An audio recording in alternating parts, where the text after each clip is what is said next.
A very good evening and warm greetings to all. Am I audible, sir? Shravan, sir? Yes, sir. You're audible, sir. Yes, sir. Yes, sir. A very good evening and warm greetings to all once again. This is not a vote of thanks, it is a welcome address only. Today, we are all connected to this Atal sponsored 1 week online FDP titled Advanced Strategies for Optimizing Drone Networks and Operational Efficiency. At this juncture, on behalf of the Hindustan College of Engineering and Technology, I would like to give my warm welcome to Mr. Barola Suresha, Head of Operations, Barola Technologies, Chennai. Welcome and thanks to joining with us, sir. The next, I would like to extend my warm welcome to all the participants from various institutions and industries across the country. I would like to give a very brief note about our institution. The Hindustan College of Engineering and Technology was established in the year 2000 in Coimbatore, Tamil Nadu. At present, the college is offering 16 undergraduate programs, 6 post-graduation programs, and 14 research programs. Currently, around 6,000 students pursuing various undergraduate programs, that is BE, BTech, post-graduation programs, ME, MTech, MBA, MCA, and research programs, PhD in this institution. Our institution has been accredited by NAC A++ grade in Cycle 2, and the institution ranked in NIRF India ranking 2024 in band 201 to 300 in engineering category and band 11 to 50 in innovation category. Out of 16 undergraduate programs, 13 programs are NBA accredited. The Department of Aeronautical Engineering of our institution was started in the year 2005. The department is NBA accredited under Tier 1. At this juncture, I would like to convey our sincere thanks to the AICTE for providing this opportunity to organize this sponsored FDP in current technology. Next, I would like to extend my sincere thanks to the management of our institution, higher officials, and all the speakers and participants. Hope this 1 week faculty development program will be a fruitful one. All the participants are requested to attend the sessions as per Atal norms. Thank you. Happy learning. Over to Saravana Kumar, sir. Thank you. Thank you, sir. Thank you for your welcome note, sir. I take immense pleasure in welcoming our resource person for this session, Mr. Suresh Kumar, Head of Operation, Barola Technologies, Managing Director, BMS Agro Industries Limited. Suresh Kumar sir is an award-winning entrepreneur in the field of emerging technologies. Under his leadership, Barola Technologies have applied for 2 patents. One is gesture control drone and another one is on an RC glider. Mr. Suresh sir has been recognized for his contribution to the field of drone technology. He has received prestigious Shiksha Bharati Award in 2017. He is recognized as one of the leading UAV expert in NDRF Book of UAV Experts in India. He was also selected as one of the expert to speak at an international workshop on emerging trends in telemedicine and drones conducted by NDRF, Institute of Engineers India, in association with Apollo Telehealth Services, National Institute of Advanced Studies, sponsored by Indian Council of Medical Research, held at Apollo Hospitals during December 2017. Over 2 decades, he has served as guest speaker, keynote speaker at various events around the country, and he has 14 years of experience in the field of drone technology. He and his Barola Technology have trained more than 43,000 of students across various states of India. And indeed, we are very, very happy to have you, sir. And we are looking forward to hear from you about the introduction of drone technology, how this drone technology is going to evolve in the future, and your contribution, your experience in the drone technology. Thank you, sir. Sir, I would like to welcome you, and the session is yours, sir. Suresh, sir.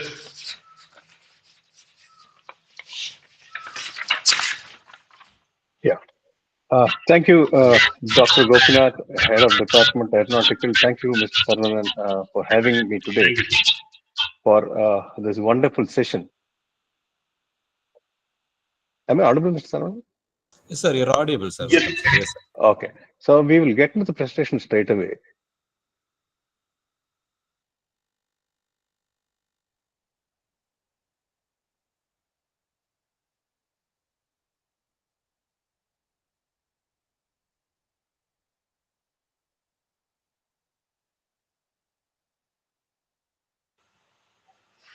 Your presentation is visible, sir. Yes.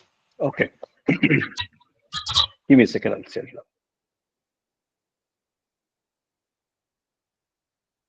Okay. Now, drone industry in India. I will run you through the current status, future potential of this wonderful tool. The agenda is going to be. I'll be taking you through market overview, applications of the drone or UAV industries, technological advancement, regulatory framework, opportunities and challenges, the sky ahead. To introduce a drone technology in India, as you're all aware, is at a rapid pace. The growth is at a rapid pace. The reason being the government support and initiatives to this sector has been phenomenal in the last 5 years at least. For a decade, the initiatives have been taken for at least more than a decade.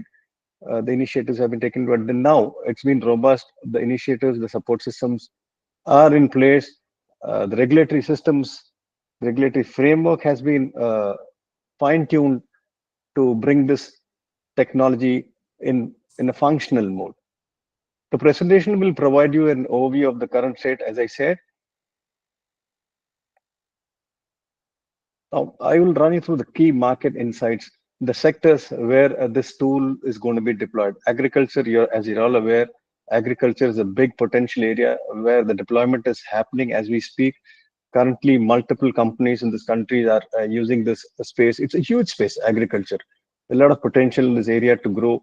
Uh, this keeps evolving over a period, and there's enough opportunities for wonderful work to be done. The market size again is at 72.5 million US dollars. The drone market in India, they say 2021, 26 is a growth period according to the sources. Mining is a big industry where exploration, site inspection, stockpile management, and various aspects would be achieved using this tool. Construction sites, a lot of construction sites, as you're aware, are using this tool for the advantage. The size is pegged at 34.2. Logistic and transportation is a big key area because a lot of delivery companies have already tied up with manufacturers looking for the last mile delivery. Inventory management again is a area where indoor management, inventory management systems are in place. As we're speaking, a lot of work is happening in that sphere. Media, and of course, you're aware, media and entertainment have always been using this tool for the advantage, and that's at a around 20 million mark US. Survey and mapping, land survey, very important. The government is very robust in terms of utility of this tool, where a lot of advancement has been happening using tool for planning and other areas of work to support their growth. 16.7 is the market size. KPMG report says that drone, of course, again, I don't want to get into the area of unpiloted air. We're all aware of what this tool could do. The growth sector is going to be important because drone in India, very, very significant numbers, US dollars 5 to around 2 billion, roughly 2 billion. That's a big number, which is good for our institutions, industry, research, because students have enough understanding today. And I need to, first of all, thank Hindustan for setting up a UAV club, Dr. Gopinath, the head of department, Mr. Saravanan, for taking a wonderful initiative, because these are critical design development studios inside a functioning institution where a lot of things can happen. I will share some details and experiences as I go in the presentation. Growth, we all know, again, is dynamic. This is a report. So growth factor is always there. Factors contributing to the growth is going to be the key. As the government initiatives are there, that makes it a viable proposition. And the government has already made an initiative saying India can and will become a global hub by 2030. So that is some commitment from the government side, which propels this industry further. Increasing interest from startups and large organizations. Obviously, as the technology grows, it brings in a lot of interest from technocrats and innovators who can build in and develop on this. Rising research is something which is a key factor for such developments, because research again has taken some momentum which was not there earlier. So opportunities again, to me, I don't go into these numbers. There are enough abundant opportunities which I'll share and we will discuss as we go. This is a slide I wanted to highlight because this was again by Mr. Jyotiraj Scindia, a former aviation minister. He at a meeting shared that this is the number which the government is looking at. The CAGR of 80% is a phenomenal number for this industry. Yeah. Now, where these tools could be applied, agriculture, as we discussed, infrastructure, as we discussed, application is going to be a key factor. Agriculture is a broader area where we can design, develop, and fine tune these machines. Application is going to be crop monitoring, as you're always aware, and analysis, because today we have, and we're fortunate to have technology advancement in terms of AI, blockchain, and wonderful softwares to support analysis, which is going to help and propel the industry, leading to optimal crop yield. Precision agriculture is going to happen because of that. Infrastructure and construction. Again, as I said, a lot of high resolution mapping helps improve on the quality and operation structure. Logistic delivery. Today, e-commerce, as I said, is looking to work on it. I believe, as I'm speaking, there are operations happening at last mile at remote locations as a in a test phase to deliver not uh, you know uh, groceries per se, but they're looking at last mile medical supplies to start with. Then obviously, once the system is in place, the e-commerce sector could take advantage of this wonderful tool. Disaster management. This is one area which I feel where as a industry university collaboration, a lot of work could be done. Disaster management and surveillance is an area which I would personally recommend where a lot of work could happen. Climate change is a big threat, and this evolving global climate change is creating a lot of disruption. Here, we need to understand how to deploy this tool for our uh, betterment of our human support system. Media and entertainment, you're aware. Today, as you had this title, this is what is going to be important: technological advancements. Now, where do we start with? We start with fine tuning on smaller, lighter, durable hardware drones to start, which will complement with software, sensors, and cameras. Increased flight time and better battery technology. Now, when I talk about batteries, I will cover in the next couple of slides what kind of other tools are there apart from the lithium polymer battery, which is used at industry, low range, short range, at institution and industry level. Data processing is going to be a challenge, which again, as our students are very equipped with multidisciplinary skill, they understand the process better, and this is going to help them. And we will also be in a position to work in tandem with the students and do a better work. Better GPS positioning system for more accurate flights. Now, here again, I'd like to draw your attention on certain areas where we need to have non-GPS support. Now, vision-based navigation is something which is currently in place. Simultaneous SLAM, they call it SLAM, simultaneous localization and mapping. This uses camera and computer vision to create real-time maps while navigating. Applications are at a local level: indoor drones, urban delivery, agriculture mapping. This is a GPS-free, uses real-time. This is something which can avoid obstacles and leverage AI advancement. Next is going to be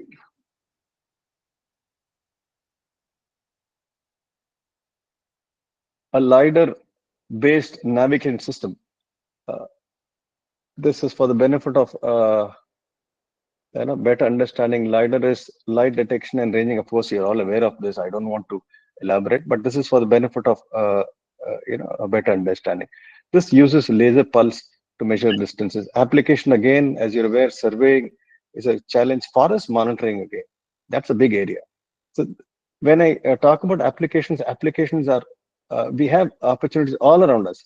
This is a big area because we have a huge in patches across the country, huge forest lines, ranges of valleys to be covered. So this is technology which would help achieve a non-GPS kind of support. Inertial navigation system (INS) used uses accelerometer and gyroscope. Application again, military drones. The military operations are as I'm speaking using such long duration missions. RF beacon based navigations are available. Cellular network and based navigation leverages cellular network. Acoustic positioning system. This is a very interesting area. Underwater drones, navigation in tunnels. You need to use these sound waves to determine positioning, particularly underwater or in eco-prone environments. So this is a popular technology. Only viable option underway, underwater and highly reliable in specialized application. Signals cannot penetrate water, so making acoustic system essential for submersible and marine explorations. So the next area is going to be artificial intelligence and machine learning. You're all aware. I will not take much time delving into this.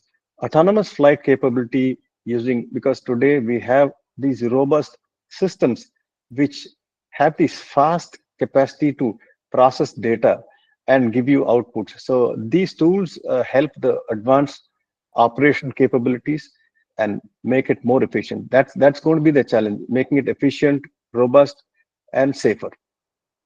Advanced route planning for optimized flight path, a challenge which is always there because you have jammers across, you have so much anti-drone technology which is available. So this is something which will always be a challenge. It's an evolving process, and we will always keep ourselves updating on such technologies. Better predictive maintenance through data analysis is something which is happening in a big way. Emerging technologies in the drone industry, 5G connectivity, augmented reality, blockchain, as I said, collaborative autonomous drone swarms for coordinated missions. Now, drones uh, do not only function as a single entity.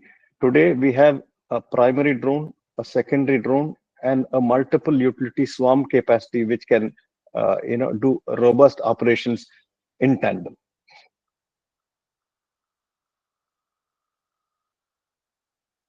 Yeah, I'm sorry about that. Yeah, regulatory framework. I'd like to touch on this. Of course, you're all aware. I'll just request you to browse through this. Nano, micro. These are segmented into nano, micro, small, medium, large. These are regulation which you're all aware, and we are using these support systems to enhance our capacity building.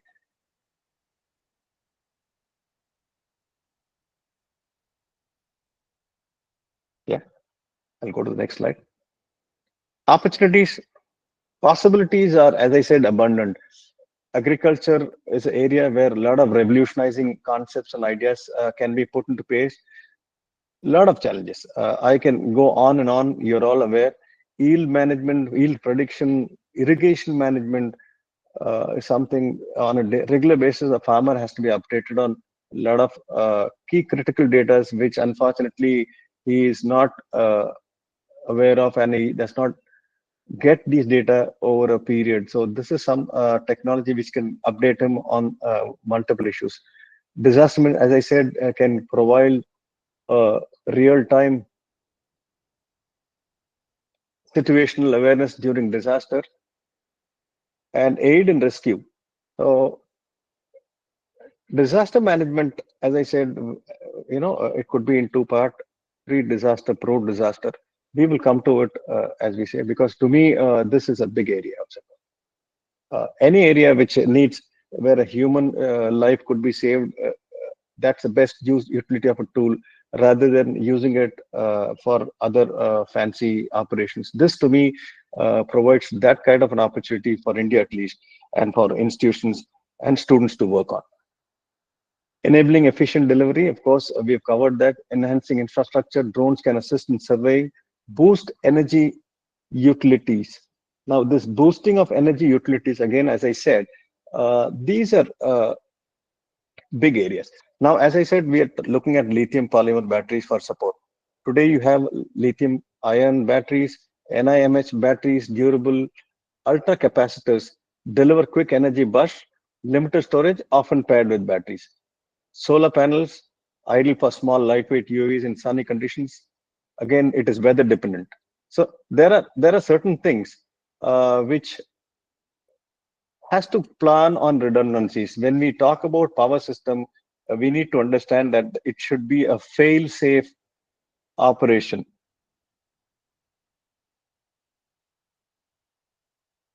We are talking about two kind of operations on power system: short range and long range. And now the details which I've shared, ultrascopic solar panels, miniature fuel cells could be used for short range operations. Compact hydrogen methanol cells offer long range flight times than batteries. Long range UAVs, hydrogen fuel cell today. In fact, I would like to share, we supplied a 1 kilo payload, UAV, which had an endurance of 8 hours 6 years back.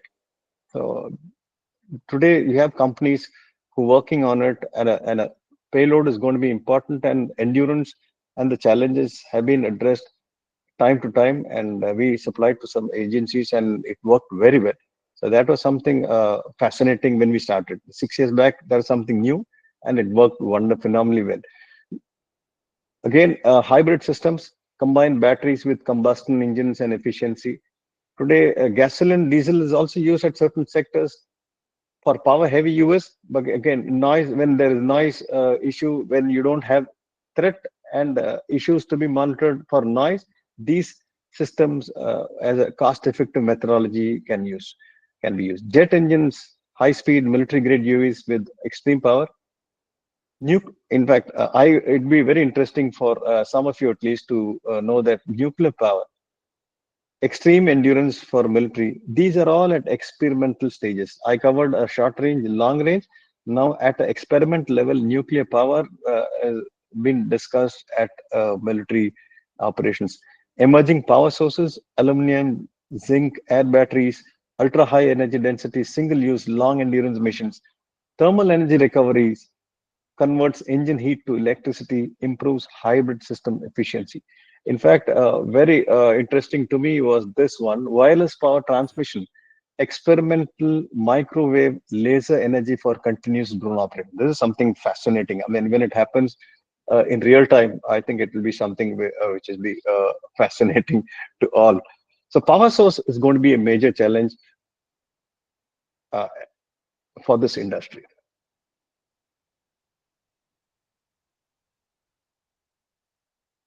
Challenges, of course, I put a slide saying lack of skilled workforce. I would like to rephrase that term.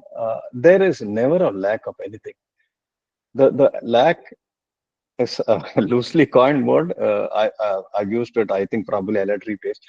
There is a method of research and development. There is a method of approach. We need to connect the dots.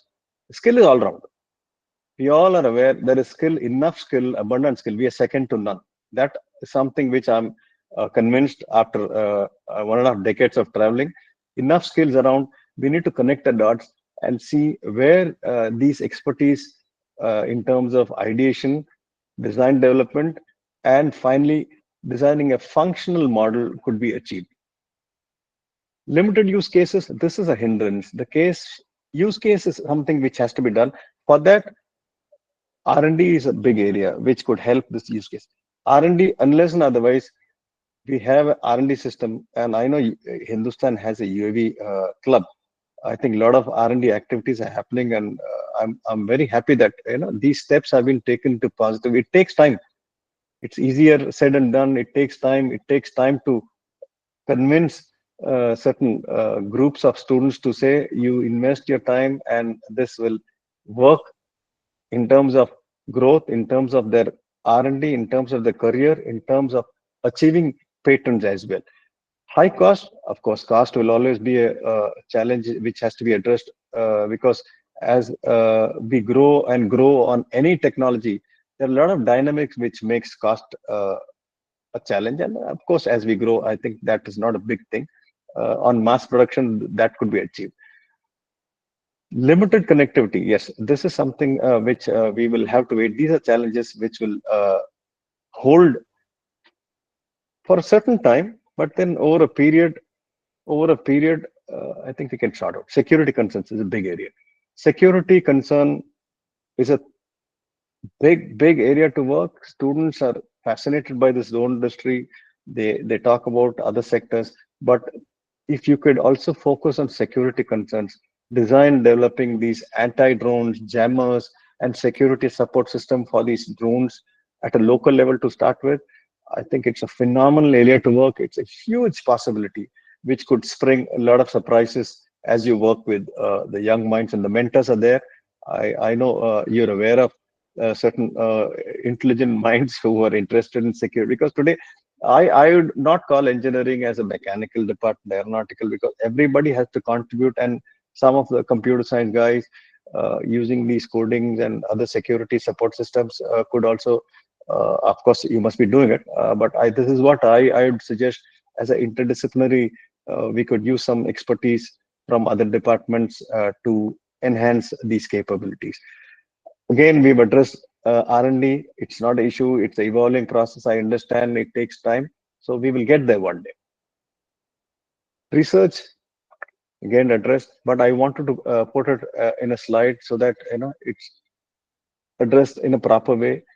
Contribution to development is going to be improved performance and capabilities. All said and done, unless and otherwise, this delivers what you pursue or what you set off to achieve. Again, this is something which has to have that ability to perform to your understanding and your requirement.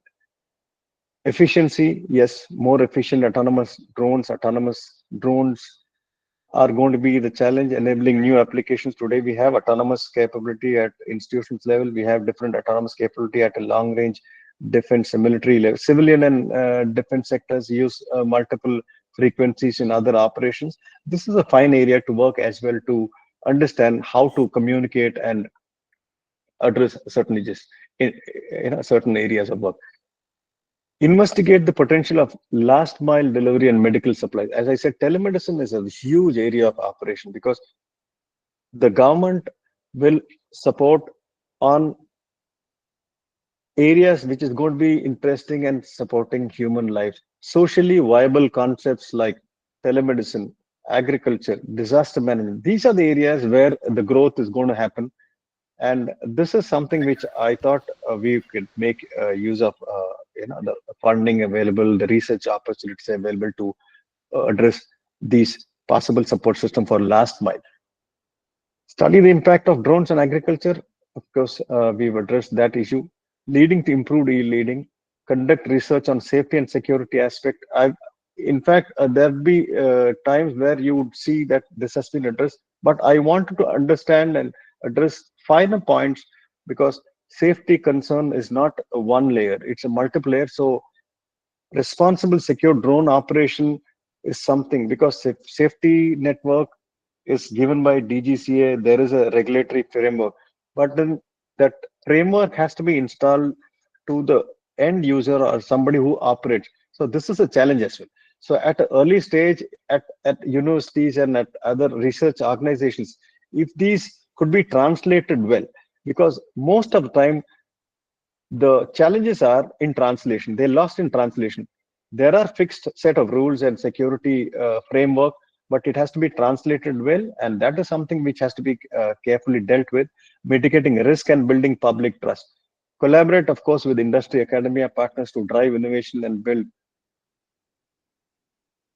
I would share some videos of our work. These are all raw videos which you'll see because these are designed as a functional model, POCs. The prototypes are then happening, but I wanted to share these POCs where anybody and everybody who's interested could work on. And this is a healthcare area. It all started with the idea. Now, everything, as I said, you don't have one day, everything put into place and you say, I have a healthcare tool. For us, it happened in 2016 when we were conducting some research work and we had to travel, extensive travel. Again, a lot of issues in terms of power cuts and other things were in trends, and we couldn't reach to remote places because of lack of power. So we designed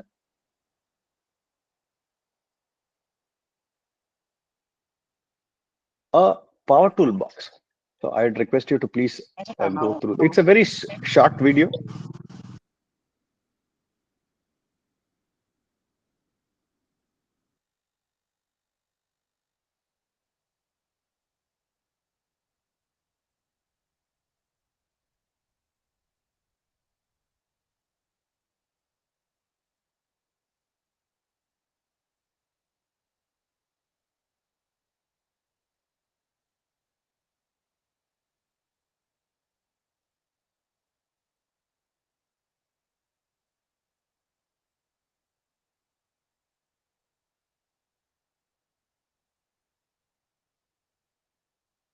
Now, the interesting area of work when we started, we needed to address public health in rural areas. So we had a idea of designing a portable toolbox with power. So this was slowly designed as a portable power box.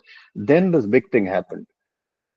We slowly designed and developed this into a med box. Med box is a medical emergency drone box.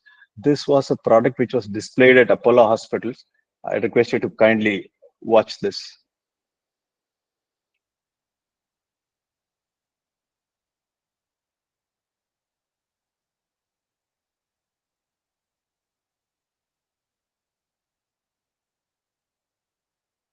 Now, I need to take a minute to share why this meeting was important to me. Now, when I was invited for this, I was very fortunate and it was a privilege to be there because there was Dr. Kota Harinarayana, a father of Tejas. There was General Sundaram. There were big luminaries across the globe who attended this seminar. This was a very big project for Apollo Hospital. They were talking about using drones as telemedicine support system. So we were fortunate to be given this opportunity, and we displayed this as a accident support system. I will not go deeper into that. That's another area of, but I just wanted to share that all you need to do is put an idea into place. It takes time. That idea could be refined. And all we did was once the power toolbox was in place, we just put wings on it. I mean, to our amazement, it worked fabulously well. Of course, we had to do some ironing out of these, teething issues, but then it came out very well. We used hydrogen fuel cell slowly so that it made it a viable proposition. Of course, the disaster management was one area which we wanted to club using this tool as a disaster management and the medical emergency accident victim support system. The next we talk about wearable technology. That's a wonderful technology. Now, what you're looking at is a design which we developed in 2015. All these old things, because I wanted to show you how things started from our end at least. So we wanted to have something as a training tool. So we designed a gesture control because we were using remote controls for RC training and flying these small quadcopters. We said, why not get into this wearable, because wearable is a wonderful tool, and all these things we do, we also wanted to see that this becomes another support system for another technology. I will come to that later. So I request you to uh, enjoy this short video. This is again year 2015, the first one.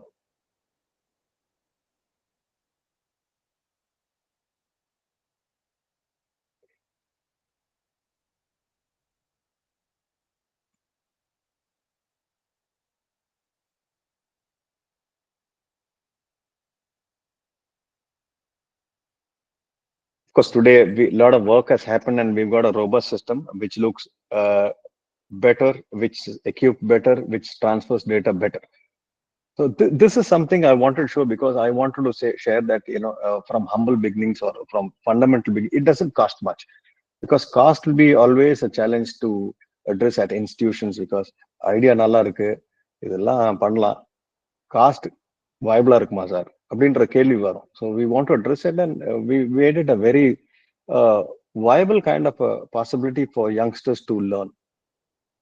Then our team and me, we sat together, we said, okay, we've done this remote. Of course, it was a plug and play, because remote was something which we did not design and develop. Yes, just was something we attempted and we achieved. So the next logical step was to do something using or not using a remote or a gesture. So mind control was something which was fascinating, and we said, let's give it a shot. And what you're looking, the image you're looking at is a simple cycle helmet, and we use certain basic, fundamentally available material hardware, and used our software team to fly this. We call it mind control because, of course, it's not mind control per se, but we wanted to keep it simple, so mind control was the name.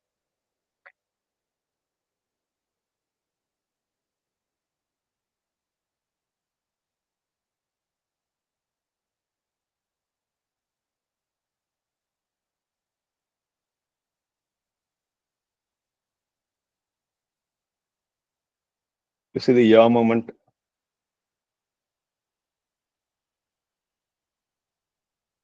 Forward movement.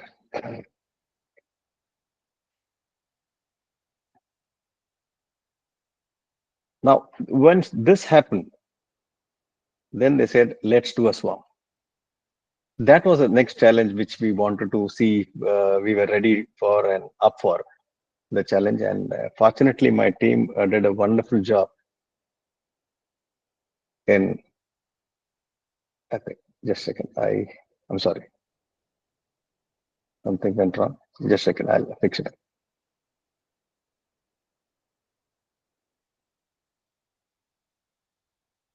Yeah.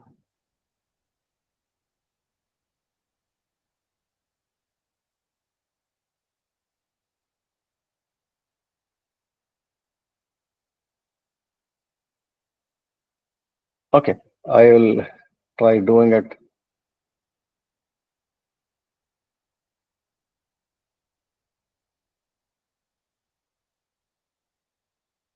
Mind control.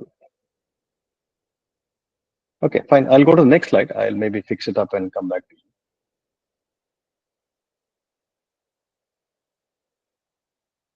Now, these are possibilities ahead. We've discussed it, but I wanted to break it down further down so that we have a sustainable investment, because today we talk about SD, Sustainable Development Goals, SDGs. So that is something which is come into play, and we need to achieve that as well. So innovation is not design development alone. It comes with a lot of responsible delivery systems. So that is something which can be of great understanding on that area is going to be a very key component to develop and deliver this technology. Regulatory environment, you have enough scope for refinement. Skilled workforce, I always believe we have enough skill.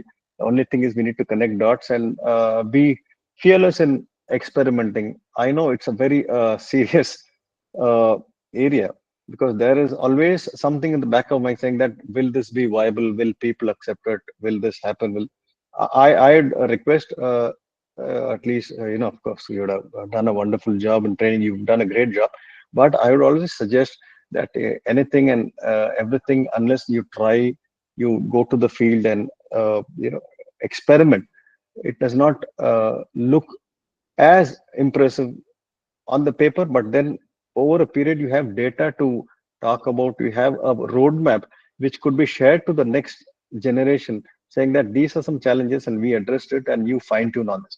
That helps as a data book, which helps the students grow. Infrastructure development, reliable infrastructure such as communication network. Communication always is key, because a lot of support system is required.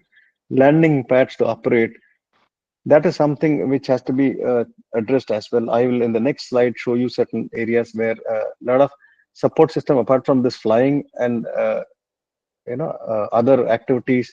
There are a lot of areas which can support. I just request you to browse through this slide. If you look at the top left, you have a 2.12 ounce to the bottom right, 25,600 layers.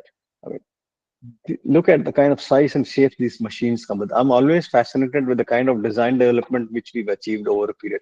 Of course, this gives you a scope on what area to work with: micro, mini, short range, tactical, high altitude. There is always a scope as you grow to engage in this technology, which is going to make this a wonderful tool on a long-term development. Request you to again go through this slide, look at the designs, which again would help us work on.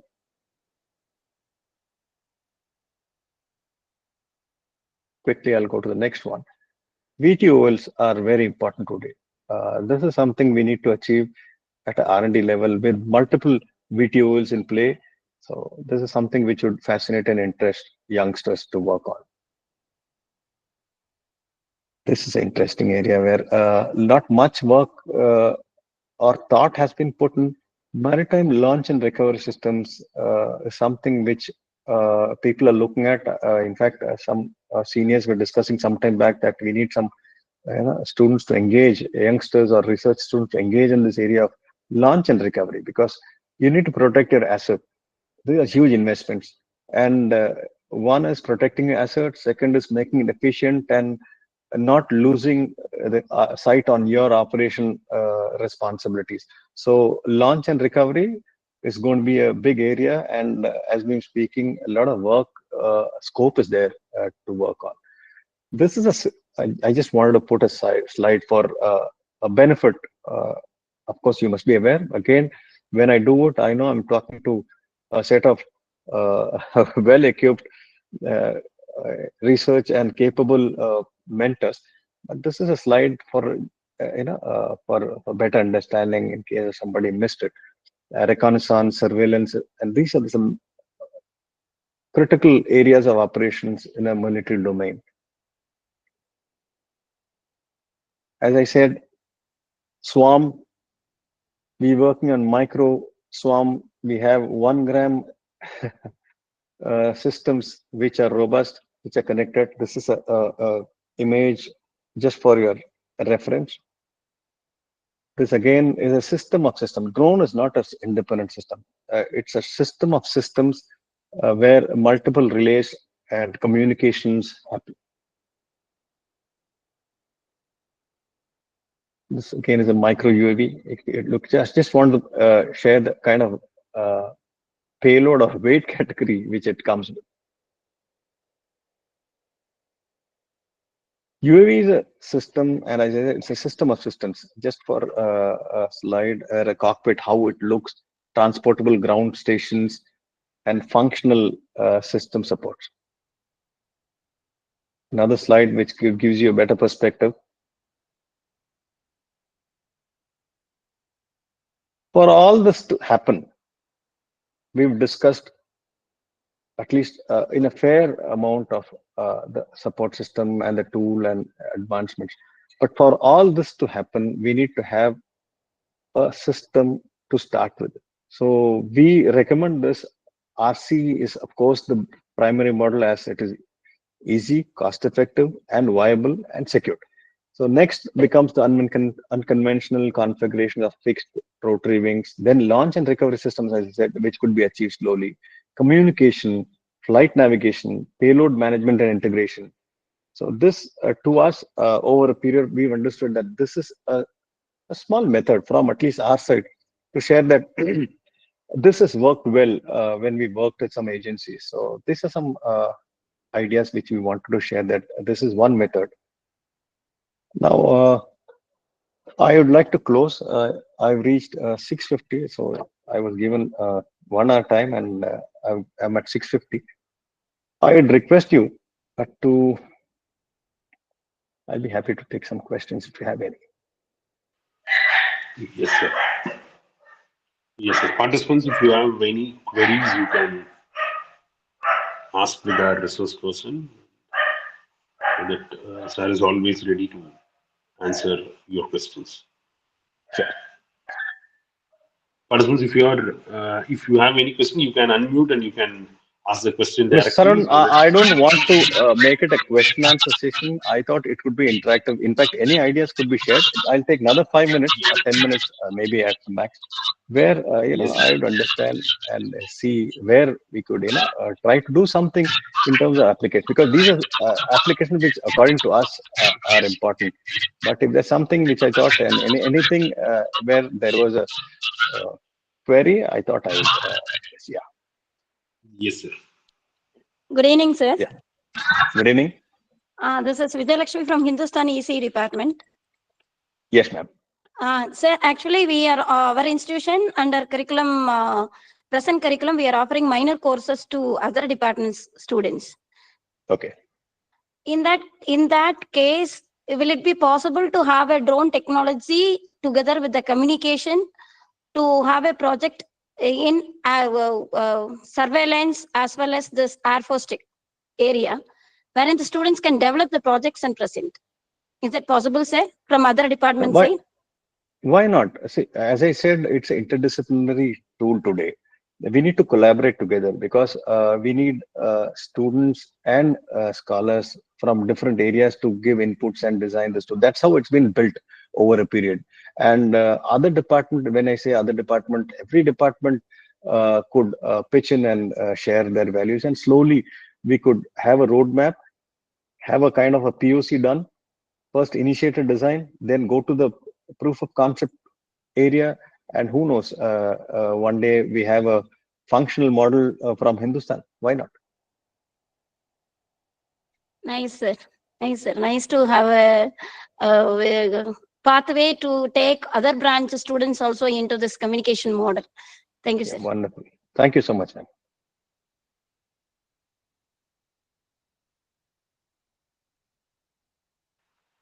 Sir, there is a question in the chat box. Yep. I think I don't know the name exactly, but he has asked the question regarding how can we use drones in space missions. Now again, drones in space mission, we need to specifically understand what kind of gravity we are looking at, because we are flying these at a certain atmospheric conditions. Now, even in this atmospheric conditions, we have multiple layers. So long hauls have a different dynamics. Space again is a challenge. Who knows? One day there'll be something where it could be used as a secondary vehicle to function there. But work is happening, because you need to have these critical tools, flying tools, which could help these bot operation as support. I just give you one local model of which we designed. We wanted to have agency wanted to have a forest area recce for some safety concerns. So we used a ground bot, a robot, and a small uh, quadcopter as a secondary tool, where they worked in tandem using multiple IR sensors and other sensors to you know uh, take shots and send it to the base control room, which is 5 kilometers away. So this was done, and this is at a ground level. Now, when we're talking about space, we need to understand what kind of atmospheric pressure do we have, such components which could rotate at certain RPMs. Yes, space is designed, rockets are designed and propelled in different direction. But yes, these are some areas where paper presentations could be done. We could start with such paper presentation and slowly build on the understanding, because to me every effort is effort, and idea is idea. So one day we will, who knew reusable launchers were possible? So who knows, this gentleman who wanted to, probably he has imagination, and you have the faculties like you and the team mentors to slowly help him design a hardware and software tool to support as a POC at a functional model at a vacuum. So we could create atmospheric, we could create pressure which is there as we do it in space stations and other areas. At a local level, at a fundamental level, it could be tried. Yes, sir. So there is one more question Sure. From Madan Kumar. He has asked, there are more interference while operating either manual or autonomous drone. Do I have any solution for this? That is a question from Mr. Madan Kumar. Now, answering Mr. Madan Kumar's query, there are a lot of solutions available currently. Now, multiple frequency interferences are there. There are a lot of frequencies which have been put into place where a civilian drone can operate in certain frequencies and areas where it's very clearly specified. So, to address this communication challenges, there are certain regulatory frameworks in place where you could use certain frequencies to navigate and achieve your work.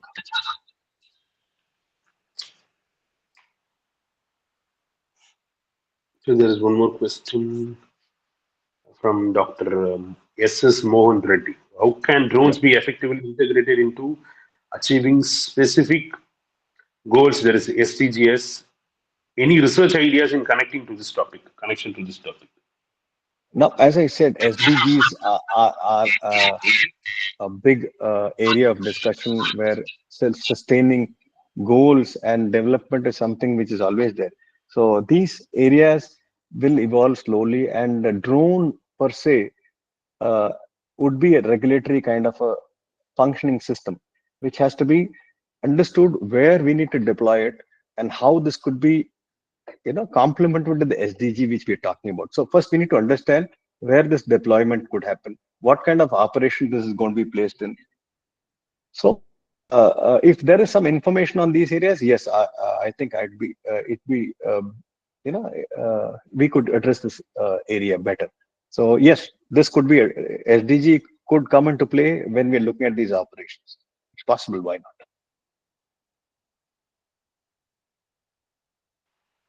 Yes, thank you, sir. And I hope Thank you. any other question from the participants? Good evening, sir. Good evening. Sir, this is Sultan from Sanjay Godavat University. Yeah. Actually, we have one proposal regarding that multi-purpose drone, which one is used for surveying illegal buildings, which one is constructed in cities. Okay. So, is this possible to collaborate with you and do that kind of projects? As I said, we work with certain agencies. We have certain agreements, NDAs, which we've signed, and we Okay. do not work on this area of Okay. these operations. I'm sorry, I'll not be able to assist you much on that. Yes. But yes, having said Actually, that, my question is that yeah. Sorry, can you please come back? sorry, sir. Yeah. Actually, my question is that possible to construct like that type of drones? Why not? Today, to crack illegal activities, for that matter, monitoring illegal deforesting, and Yes. border is a big threat. So these counterbands and other narcotic areas. Today, we use these robust machines, which are in play, and Okay. it's happening. I mean, it's available, and we could always work on. Why not? Okay. Okay, sir. Thank you. Thank you, sir.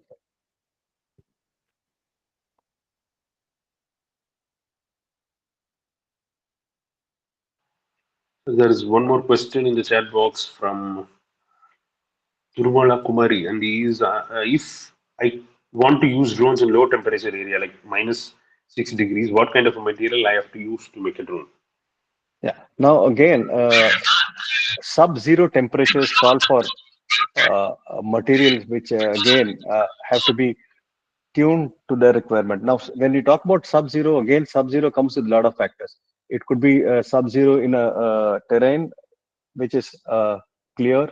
It could be sub-zero in an area where there's a lot of snow. It could be sub-zero with dense conditions in a valley. So these sub-zeros have multiple layers. So we need to address first what kind of sub-zero temperatures we are talking about and what kind of, because when you looking at a city, even you have cities where sub-zero conditions are there, and you lose these fine material, carbon, and other robust materials, which I could share maybe in the next session. So these material, I don't want to take much of your time. There are a lot of materials available which are working on sub-zero conditions, but the layers again are multiple because we're looking at multiple terrains. So material selection would matter depending on an application on different sub-zero conditions. But yes, it is possible. Today, drones are wonderfully equipped with such capabilities.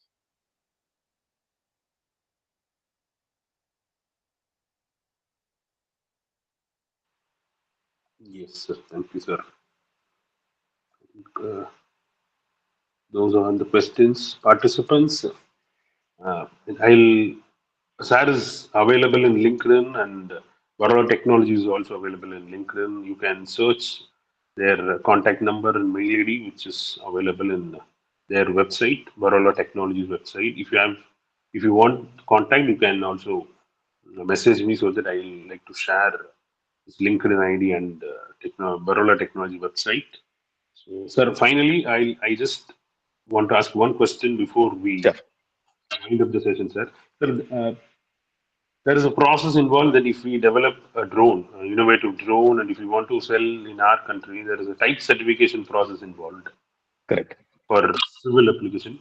Actually, whether it is what is the process, or how whether it is easy or what is the process involved in The process going. is in place. You don't need to worry about it. The process is in place. It's very clearly spelled out. So every stage there is support. There are consultants at the agencies which could support you. You don't need to have your private consultants in that area. There are support systems within the government agencies which have clearly spelled out, and you could approach them, and they make your life easier. I can tell you so much because a lot of good projects have come through the process, and this type 2 and other types of certification which we're looking at today, it's become much easier. At least a couple of years back, it was difficult, and today I could say with some understanding and work on it, it's possible. So agencies are there.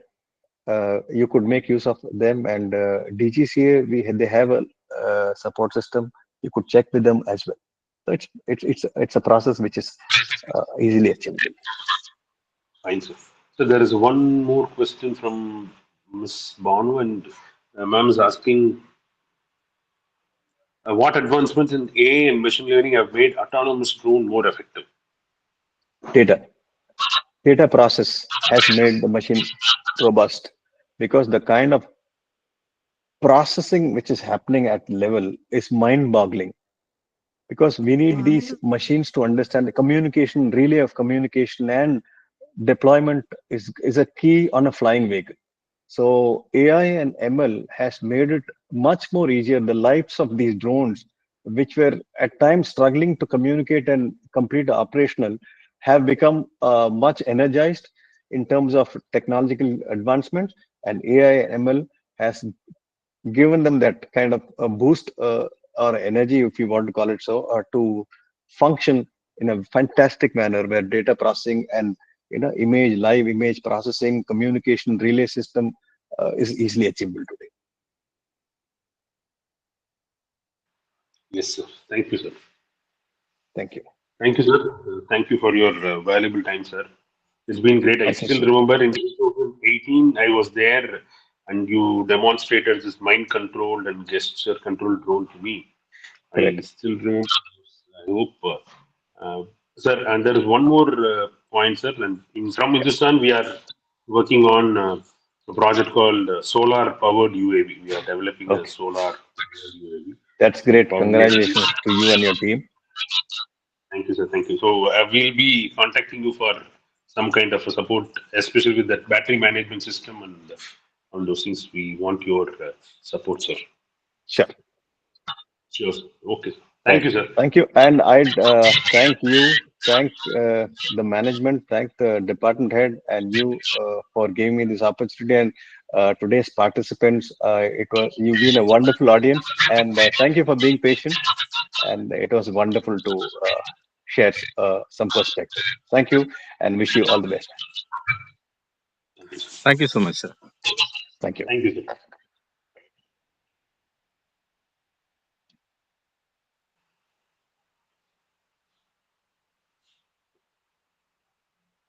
Participants, you can kindly hold on in the meeting. So, we are going to start the second session. So kindly hold on in the meeting.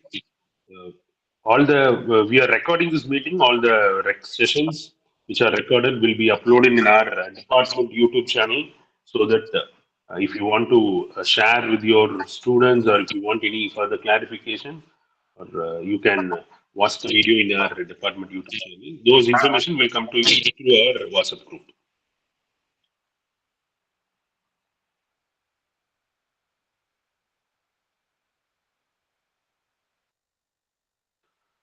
So we are going to start the second session.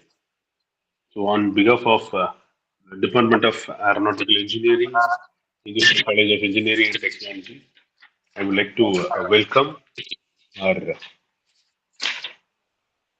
resource person for this second session, Dr. Darshan Kumar Jairam, Assistant Professor, Department of Aeronautical Engineering, Kumaraguru College of Technology. I take privilege in introducing our resource person to the participants. Mr. Dr. Darshan Kumar Jairam has completed his BTech in Electrical and Electronics Engineering, MTech in Aeronautical Engineering from MVJC, Bangalore. He has obtained his doctorate in UAV sector from Anna University. He holds a DGCA recognized remote controlled drone license.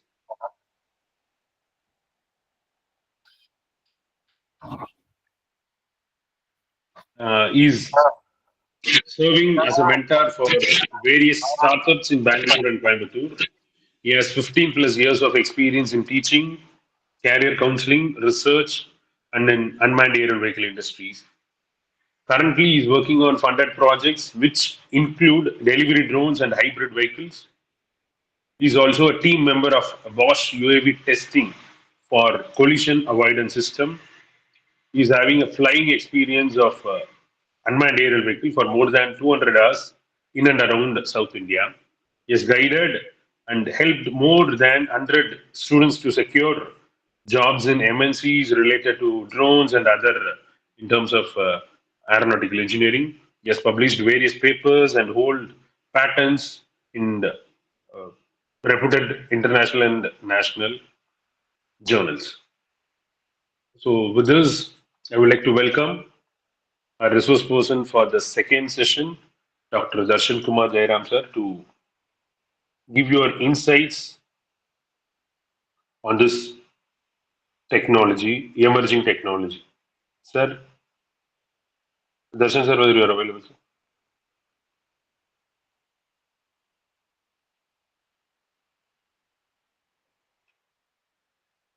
Darshan sir, can you hear me? Yeah, Sarvanan, can you able to hear me?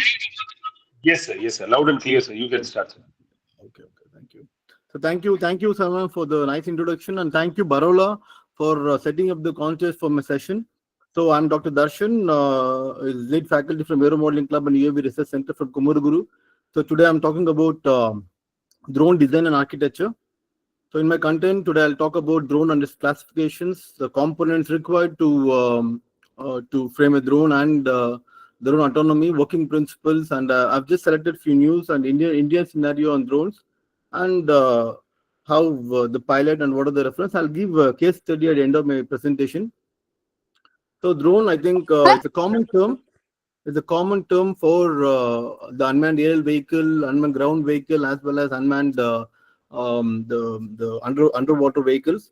So drone actually stands for dynamic remotely operated navigation equipment. So where the dynamic status, where you can operate or control your drone, control your vehicle remotely. So what is UAV? So as the rightly, as it name itself indicates, it's any vehicle which is it is the man without any pilot inside any vehicle which is moving is unmanned aerial vehicle. So we have two ways of controlling the vehicle, which is manual and autonomous. So manual is the one where you will be continuously communicating using your remote control. Autonomous, where you will be machining, you will be using a mission planner, and you will selecting a waypoints, and at one go you'll be making. A lot of companies now working on autonomous missions for different applications. So always I'll ask the questions whether the UAV is a tool or a toy. So definitely, if you get drone technology for engineer, it will be a biggest tool where you can solve a lot of real-time issues. And for if you get the same technology for young people, that is for children, it will be they'll be using the drone like a toy. So drone is the father of drone, Mr. Ibrahim Karim. So he's the brain behind the Predictor. So he's contributed a lot of technology, a lot of scope for drone technology, and he's termed as the father of drones. Very, very important to understand what type of drones we are going to design. So we have three different types of drones. One is the fixed one, rotary wing, and a hybrid. So fixed, like as we fly in a real-time aircraft, so the wings are fixed, and that is also term of fixed wing drones. And rotary, I think what we have seen in agriculture applications, or it can be for photographies where there will be a rotary machines there. So we'll call it as rotary, and combination of these two will term as a hybrid vehicle. So multi-copter, based on the number of rotors, we have bi, tri, quad. If it is 4 numbers, it's quad. It is 5 penta, hexa, and octocopters. And the classifications of drones are like it's very important to understand what type of drones you are using and what category of weight it is we are working with. So based on the type, already I've discussed, it is fixed wing, rotary, and hybrid.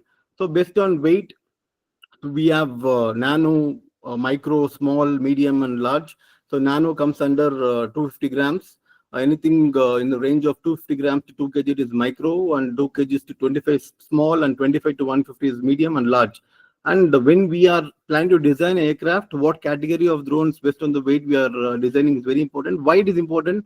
I'll explain that when we are designing. I mean, when we are discussing about the design. So drone design and architecture. The components of drones, so just broadly classified into aircraft where it has a lot of systems. I'll talk about that. And the payload, what extra or what applications of that particular drone can two scenario. One is just a photography, so where you need to have a camera into that.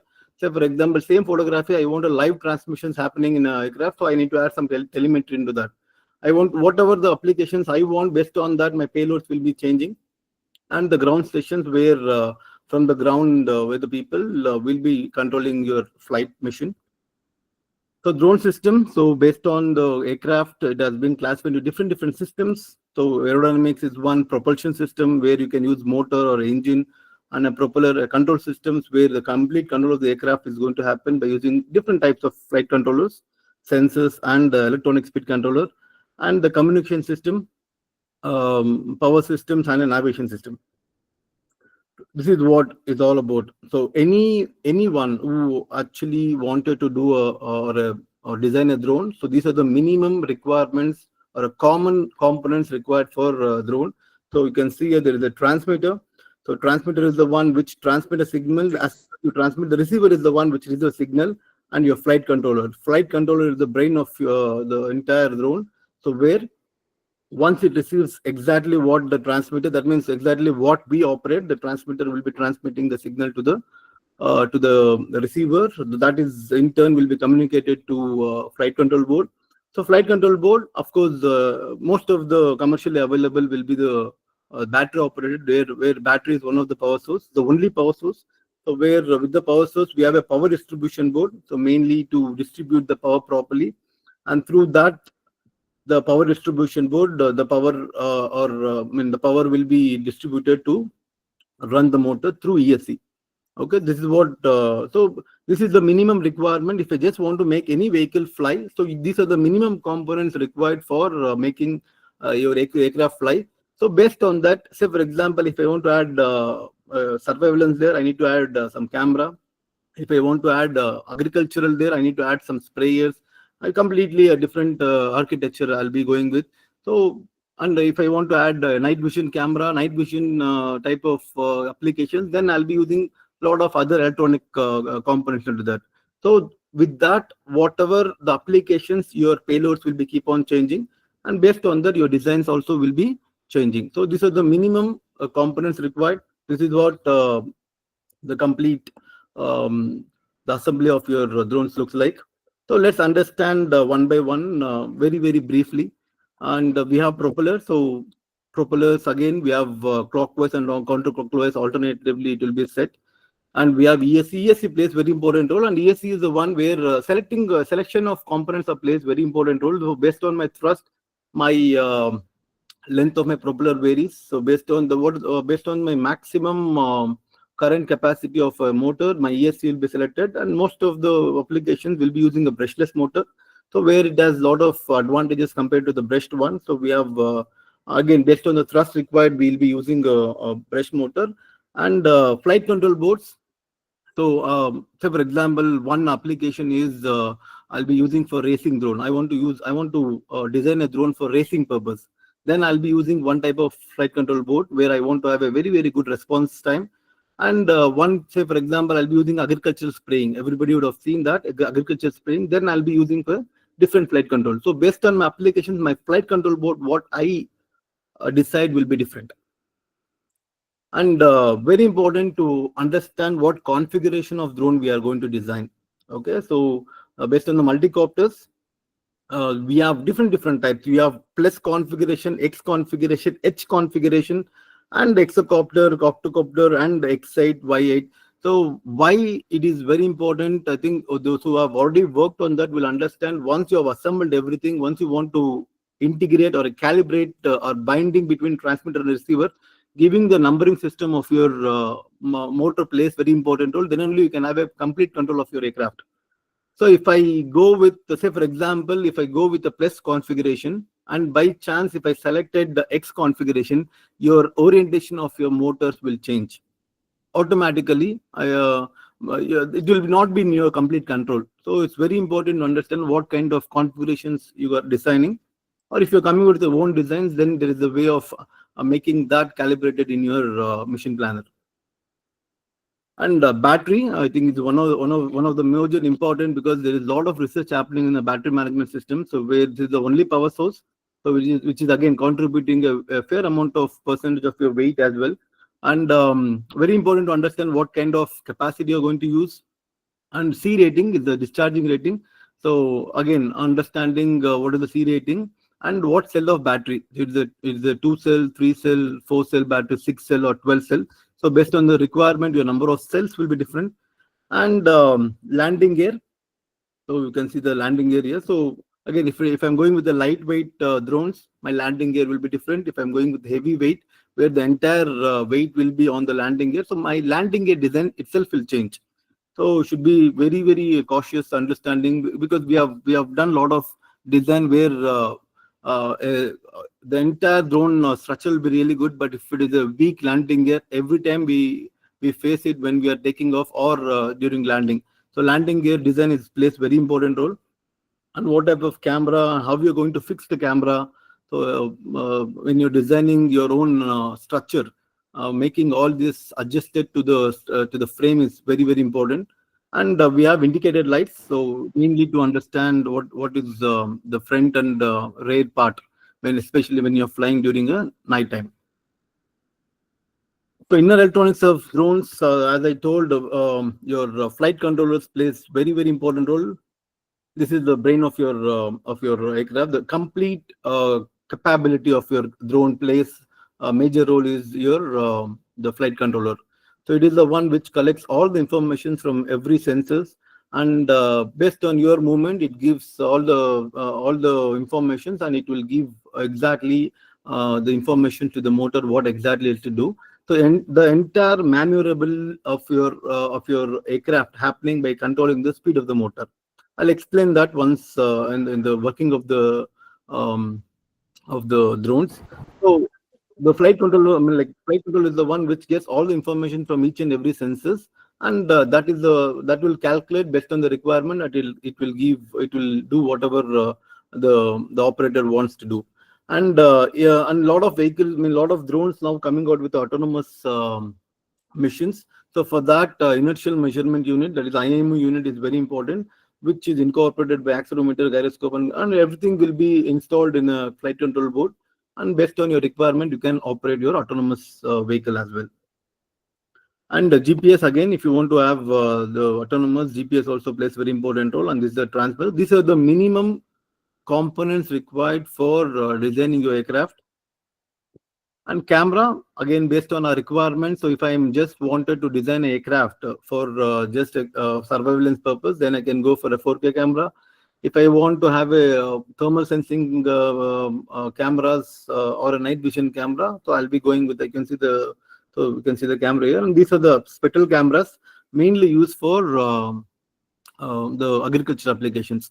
And there is a lot of companies working on agricultural applications, mainly because since India is the agricultural country where there is a huge number of agricultural land, and they want to have a lot of technologies involved to that. And drone is one of the technology where even the government is coming forward to fund and also to support the startup companies. So for that, one of the major contribution is from spectral images, where you can get a lot of information about the yield management, or it can be a stress of plant or a life, like the status of the plant growth, everything. So a lot of advantages. For that, we'll be using the spectral cameras. So the working of drone, I think most of the people would have already seen that. So force active on aircraft is a lift, weight, drag, and thrust. So I think these are the axis at which the aircraft is traveling, especially the multicopters. So we are pitching. That means the forward, as you can see here. So going forward and backward, and you can actually observe in this that when it is not going parallel to the ground, it is going with an angle. So it is mainly because of the speed of a motor. So here it will be the lesser RPM, and this year it will be a higher RPM based on the change in RPM in horizontal. So it will be rotating either, so it's completely working on that particular axis. So this is a pitching axis. So as of now, 3 axes. One is the pitch axis, roll axis, and a yaw axis. So pitch is one where it will forward motion of your drones. Roll is the one you can see here, going left and right. So yawing is the one which gives you a rotational motion of your drones. And when we are most of the people, like most of the team, they normally commit a mistake here. So always when you are having, there should be a clockwise and a counterclockwise. Both will be parallelly, I mean, like alternatively, you'll be selecting your clockwise, counterclockwise, mainly because to just nullify your torque which is produced by the motor. So always, I've seen some of the team committing that all the 4, they'll be either going for and they'll be having some uneven arrangements of counter and clockwise. So that particular time, one of the major problem is you cannot actually lift your aircraft. Okay, so when you're controlling the drone, mainly the multicopters, we have different way of controlling. That means complete control will be happening by controlling the speed of the motor. Okay, so if I want to just take off, say for example, I've grounded, I want to take off. I'll be increasing my RPM, and that means equally all the motors will be operating in the same RPM. And pitching up, you can see here going forward and backward. So where if you're going forward, the horizontal the motors will be rotating at certain RPM, and other will be in a lower RPM. Similarly for roll and a yawing. So this is the basic working of a drone. So complete operation of the drone is happening only by controlling the speed of the motor. So with this now, drone and its impact on industry, I think since I've been working on drones and I've been a consultant for a few companies. So, drone now was become a must-have in major, like a lot of industries. It can be agriculture, it can be photography, film, or it can be defense applications, logistics, lot of applications. Now, so one example I can give you is the real estate application, the infra management. So now no one has time to go see what exactly is happening. I can just send a drone there with a loudspeaker. If I want to really convey any communication there, I can actually fit the loudspeaker, and I can talk from wherever I can based on the range at which my aircraft can travel. Or one more application is I want to count the number of people working in my area, and I can actually configure my flight controls to understand what exactly I can count the number of people. So it's like I can do lot of things which can actually ease my life. So it has become a must-have in wide range of industries. There are a lot of startups, there are a lot of established company are investing on this, and there's a lot of subsidies also getting, and there is a lot of investment also getting from government. So based on the requirements, there is a wide range of companies working on drones. So commercial and industrial users, I think there is again there is no stoppage. Even for shipment from one place to one place, they're using drones. It can be parcel delivery. And for your information, FAA, that is Federal Aviation Administrations in USA, they are in a trial for using a delivery in USA. They are working on few guidelines. Definitely, once everything is over, next biggest market is again they want to come back to India, where there is a huge market there. The parcel delivery definitely is going to happen in India using drones in the future. Mapping, there is a lot of surveying, mapping is happening in already a lot of companies working. So insurance claiming, again, as I told, nobody's having real, they can just go take a map of the damaged area. It can be a flooded area or it can be agriculture. They can actually go map, they'll understand exactly what actually the property has been damaged, and they can estimate, the drone can estimate that. And infrastructure management, constructions, event photography, weather forecasting, agriculture is one major thing, and wildlife monitoring. And we are working with Tamil Nadu Forest Academy. So I'm one of the consultants for them, and they have given some problem statement. And again, drone has a major role playing in wildlife monitoring as well. So land surveying and the movie film. So most of the aerial shots now happening using a camera drone, like drones. Drone market and size forecast, I think lot of companies, again, drone I just briefly classified into hardware, software, and service.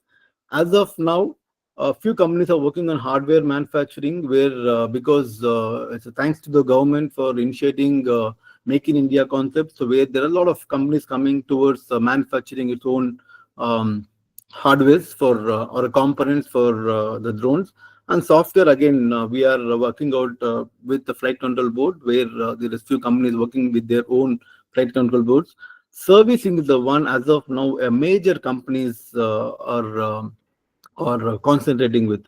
So drone as a service, there is a lot of companies working on that. So definitely that is things going to change in the future, because there are a lot of companies now might be in the future will be coming out with a lot of hardware based companies. And future commercial markets, there is a lot of drones usage in films, photography, mapping, surveying, surveillance, monitoring, inspections, maintenance, and agriculture. These are the commercial applications, where I think 5-6 years back we were only know that drones can be using only for photographies. Now things have entirely changed. There can be lot of applications where the filmy photographies and all. Apart from that, mapping and surveying is what where a lot of companies are getting good funds from the government as well. Agriculture, that is one of my core area where I have worked with. So I think lot of updates from the subsidy as well. So now Tamil Nadu government also is coming out with a subsidy, likewise Karnataka and Kerala as well. They are giving a lot of subsidy for Kisan drones. That will only to help the farmers to get adopted to this technology, and there is no way market is going to reduce. So there is a very good market size for next 10 years. Again, agriculture, there is a good growth rate as well. And very important to understand why people are getting more revenue, or more, why drones actually is getting. So comparative from past 3-4 years, there is a very good awareness about drones usage in and around among the people as well as among the industries. And there is a huge growth in domestic manufacturing. Now that means the Indians actually can completely manufacture this, but still there is areas where the motor, battery, and a flight control board is still we cannot compete with some of the countries like China. It's mainly because of the cost.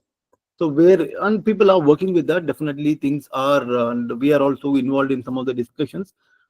People are working on manufacturing drones, motors, battery in-house, where you can actually compete with the cost with Chinese as well.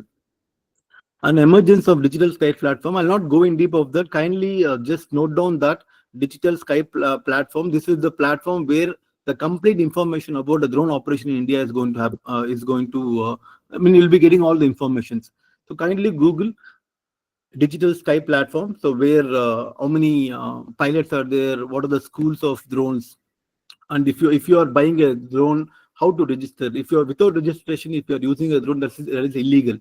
Okay, so based on that, you should know where to use. So for that, the rules and regulations, guidelines, everything will be available in digital sky platform. So kindly Google that and get information on that. So some of the terms normally we use in a drone architecture is range, endurance, payload applications. So range is the one how far I can control my aircraft.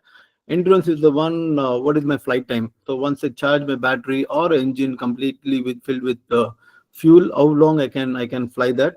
Payload, what is the extra weight I can carry apart from the components on the frame. And applications, very important to understand what is the need of getting all the components. What is the major objective of your drones? To understand that, I've taken an example. So for example, now you want to design a drone for carrying 10 kg payload. I've just given an example. Application is agriculture application. This is my uh, objective. So I just want to design a drone which want to carry 10 kgs. So with that application, I've just given some of the design parameters. That means these are the parameters I'm designing my aircraft for. So I've chosen hexacopter, but comparative to quadcopter, and I was having 2 or 3. That means quadcopter, hexacopter, and octocopter. So with my research, with my assumptions, I've taken hexacopters. Payload is 10 kg. Range I've assumed as 2 kgs, I mean 2 kilometers. Endurance is 12 meters, I mean 12 minutes, and operating speed and autonomous as well as remote. So these are the design parameters I've finalized it. And based on that, I've calculated my flight parameters, where maximum takeoff weight I calculated as 28 kgs. Maximum thrust to weight ratio is 1:2. And very important to understand, when we are designing a drone, selecting the thrust to weight ratio plays very important role. I'll just give you 2 case studies again. I just want to design a drone for a racing purpose, where I want to move very fast. My racing should be very fast. So automatically my thrust to weight ratio will vary. And my application in this particular case is only stable. That means I'll go with a very, very minimum maneuverability based on my acrobatic. If I'm going with the acrobatic model, if I'm going with the racing model, if I'm going with a different maneuverability model, my thrust to weight ratio will vary, and you should calculate based on that.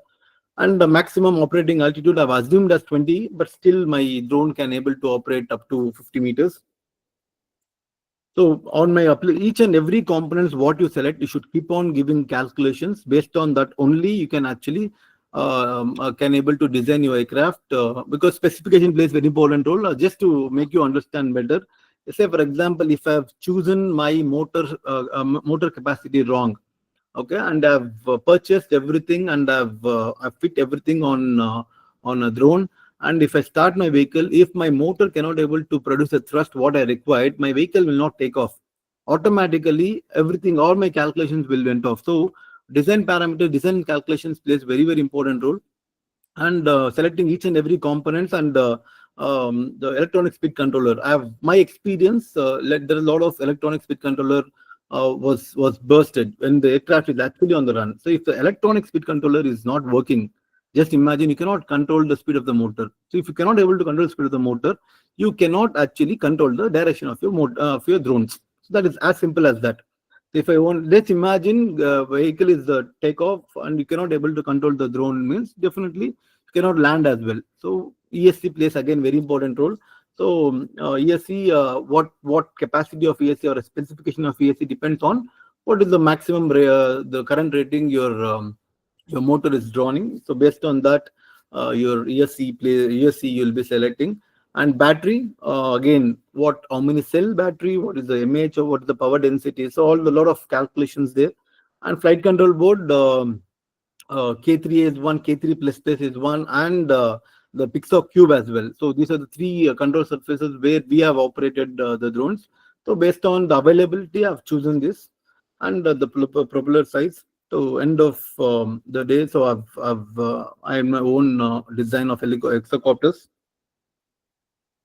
and the final design of hexacopter. So, and if I want, this is the minimum. That means I'm not added any other accessories to this. So we are now, say for example, now I want to add an obstacle sensor here.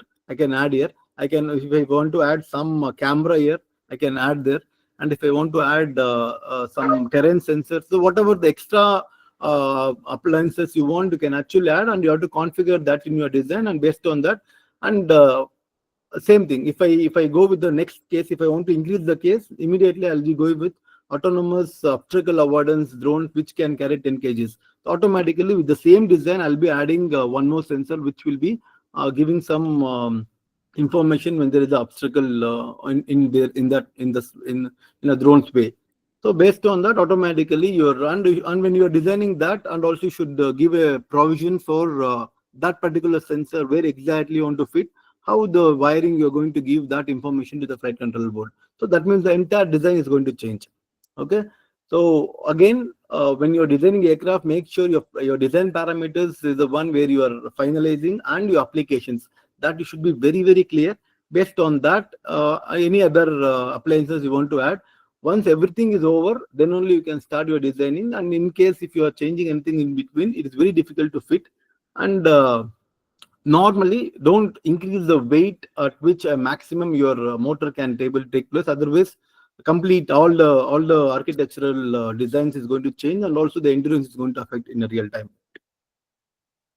So what Indian scenarios on drones tell? Say for example, now you have designed a drone, you have manufactured, everything is done. Everything is done. I want to, can I fly can I fly commercially? You cannot. That means still as we all working in institutions. So anything inside your institutions as a student without any commercial purpose, you can fly. This is what your drone rule says. Kindly go study drone rule 2022. There is a lot of amendments as well. So kindly get updated to that. So these are the rules to be followed when you're operating drones in India. Okay. So as I've just taken few important points here, and two major points I want to tell. Say for example, now I've made every drone is ready. I've made my own frames. I've selected all the components. I made ready for flying. And two important terms. One is the type certificate and a unique identification number. That is called as TC drone. That is type certificate drone. So meaning that I designed my own drone. I want to get a TC. That means the DGCA should come and approve that you can actually sell that commercial. Any commercial value for a drone will be given only for TC drones. That means you have to apply for type certificate drone. So there is a certain percentage at which there should be indigenization. You cannot just the order or all the components assemble, and you cannot apply for the type certificate. You need to design everything. You should have your own design. Like how much percentage more you can get more indigenous. Definitely you cannot, as of now. There is still challenge of completely indigenous of battery and a motor.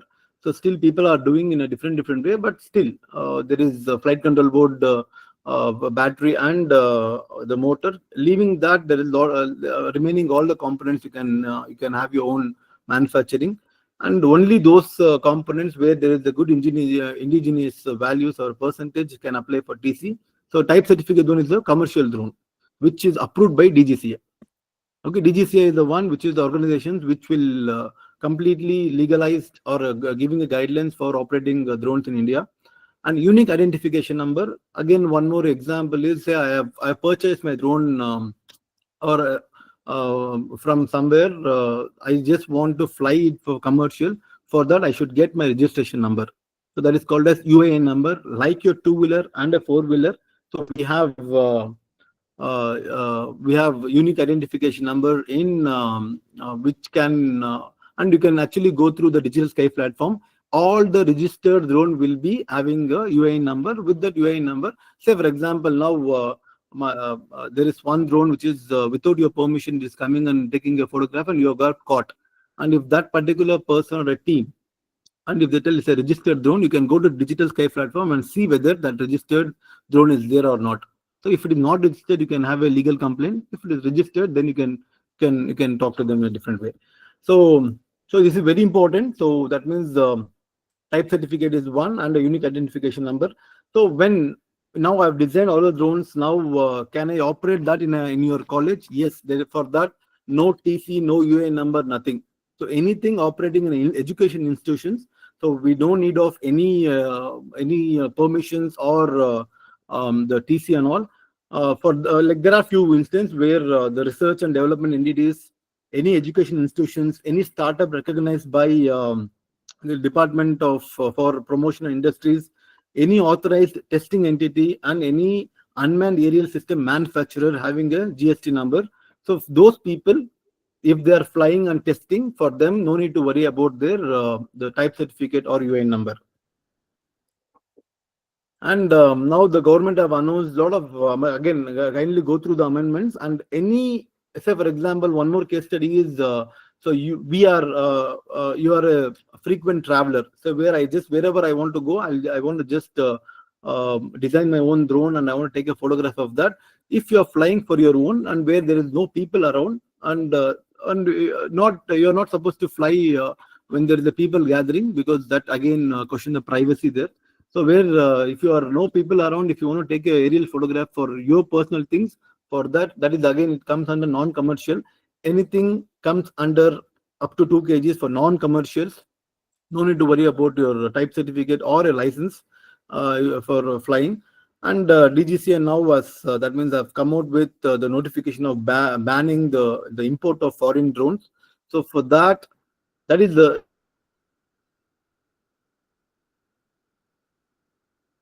is in a domestic manufacturers in India. So I'll just take a little, like one say, for example, now I've done drones, I want to do a commercial value of that. Definitely taking a drone license is very important. So as of now, the license, that means drone pilot license is become a very important requirement. As per DGCA regulations, anyone who works, that means who fly drones for commercial purpose or flying where the people around, they should get it trained and they should get a certificate from a DGCA approved organization.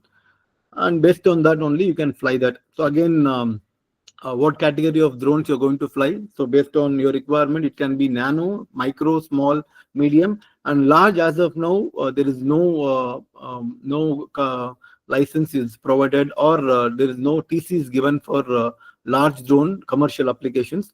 So where there are few companies now, they are getting up to medium. So where you can fly up to 25 to 150, but still commercial level will be around 30 to 40 maximum kgs for commercial application.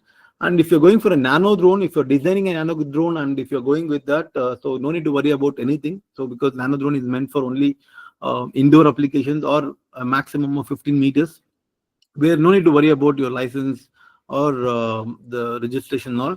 Once it comes to micro and small category and medium category, definitely you need to have your UAN number, that is registration number, and the license to fly for commercial purpose. As of now, it is stating that 18 to 25 10th pass and successfully completed. And anyone, if you are really interested to work on a drone if you're taking that as your career, I think getting a license of drone is actually plays very important role for commercial purpose. As of now, validity is 10 years. And nobody in India have completed as of now 10 years. So as of now, the amendment says that once you have completed your 10 years, you need to again undergo the training and then you can actually renew the license. And again, one more important point is your fly zones. So when you're designing an aircraft, and I have experienced a drone which I've used a Pixar Cube where I've configured it. And once we go to Coimbatore airport, and if you want to that means start my aircraft, I cannot actually, that means it is showing me that it is a no flying zone or no authorized zone. Okay, so that means zones of flyings are very important role. One is we have 3 zones at which like you're based on area, where red zone, yellow zone, and the green zone. So red zone is the when you're not supposed to fly. So that is illegal if you're flying. So one of the example is your airports and high courts, airports, all the government entities and the military areas. And yellow zones, which is near to that particular red zones, will all come into two types of yellow, which is inner yellow and outer yellow. And inner yellow is the one where we can, with the permission of ADC, you can operate it up to 200 feet. And outer yellow, no permission, but still there is a routine that you need to give a permission. And green zone is the one, so where you can actually fly without any permission.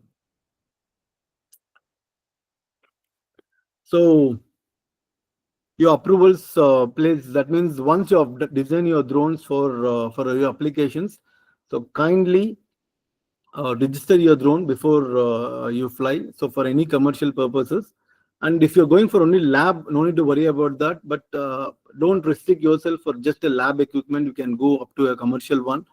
And getting the UAE number is very important. It's very important. And the NPNT, that is no permissions, no takeoff requirement. So it might be a joke now. In the future, if you're not taking a permission from DGCA anywhere in the world, your vehicle is not going to start. That is called as NPNT compliances. So where no permissions, no takeoff. So without permissions, you cannot take off your vehicle. That is the meaning of your NPNT. So definitely things are going to be different. So these are my references, and this is my case study. So where I need to just give more importance here. So design of drones which carry 20 kgs payload, design of drones for 8 hours endurance. And I've just given a brief which I got this from different companies actually. So where they want to carry. And one more important, like last week there was a company which came and approached us for 150 kgs payload. Okay. So automatically, when I design my drone for 20 kg application, it is for organ transplantation. So where they have certain requirements. And the second one, we got design a drone for 8 kg, 8 hours endurance. So there was need where there is a theft happening in that particular apartment. So they want to survive that particular theft. That means night time they want to use a drone for surveillance that. So they have some other requirement where they want to target a few people, and where they want to alarm. So where that means the drones they want one application is they want to survey that means they want to design a drone for 8 hours surveillance. That means 8 hours it has to fly. And also they'll be feeding some of it's very complex. Again, you can just imagine each and every point is one big project. With that they just want to add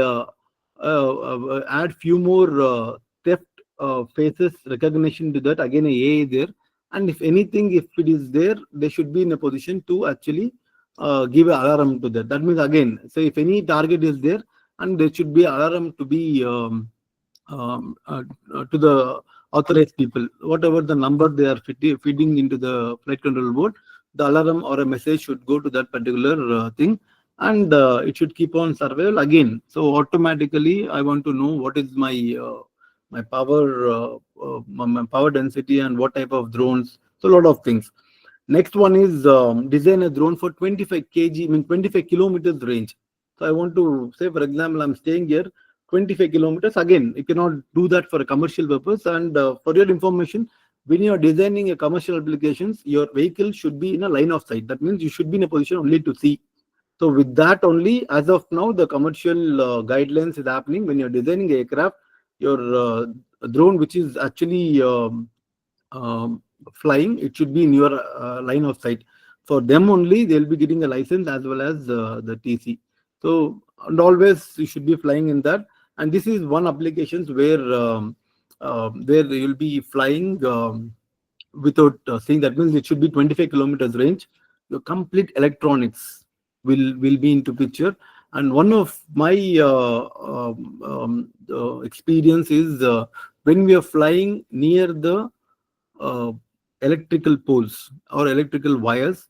So where I'll be getting a lot of interference in because the magnetic poles there, that will be the one which will be interfering with my signals, and that is a real-time problem what we are also facing. And again, we need to, and when we are flying that particular thing, so we should always remember that always as distance as possible, you can fly your flight. That means the you should be away from the electrical poles. So that is the one which is actually interfering with your drones. So, and like that, I have a lot of, and there is again one more case study I can say is they want one commercial drone again with one of the company for defense applications.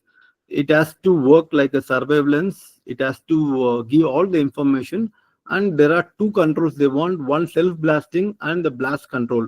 So both should be on a configured in a same drone. So where I can I can blast the drone based on whenever I want, or a drone should self blast on its own as soon as it get caught, only if it get caught with the enemy people. So these are the problem statement at which right now we are working.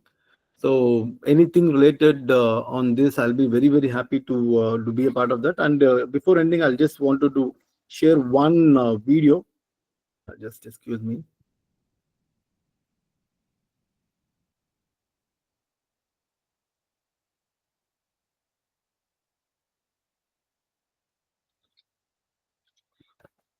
So meanwhile, if you have any questions, I'll be very happy to answer. Yes, sir. So, participants, if you have any questions, you can unmute and you can discuss with the resource person. Participants, if you have any questions, you can unmute and discuss with the resource person.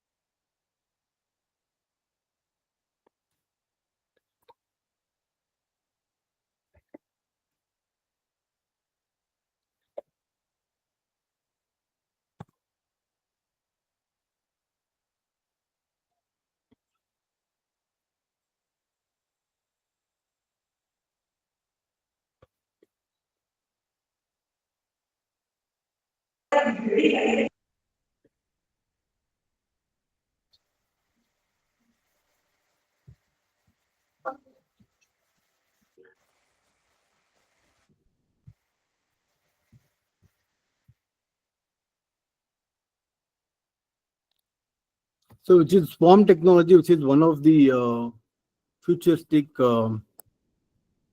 technology you can see here. Can you able to see, Sarnan? No, sir, you're. Yes, sir. Yeah. Yes, sir. Yes. Oh, yes, clear. Yes. So which is very lightweight, and the swarm technology where you can. This is one of the future technology of drones.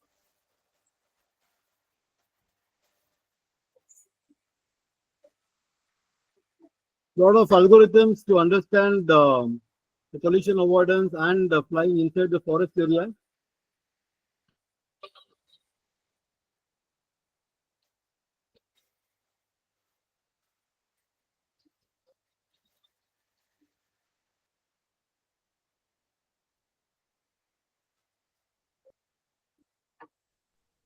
Sir, good evening, sir. This is Dr. Vijay Ragan from Sankara University, Kanjipuram.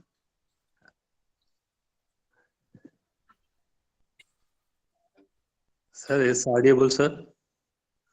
Yeah. Just a minute. Okay. Yeah. Tell me, sir. I didn't get you, sir. Who's? Can you just introduce, sir?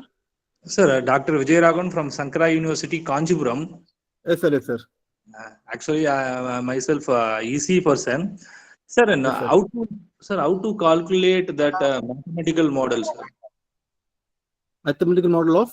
Mathematical model of drone design. For example, I was selecting particular motor and the propeller size. No, how to calculate that thrust area, weight calculation, sir. So again, there is a formula for each and everything, sir. So first, you'll be calculating your thrust to weight ratio based on your maneuverability. You'll be finalizing that.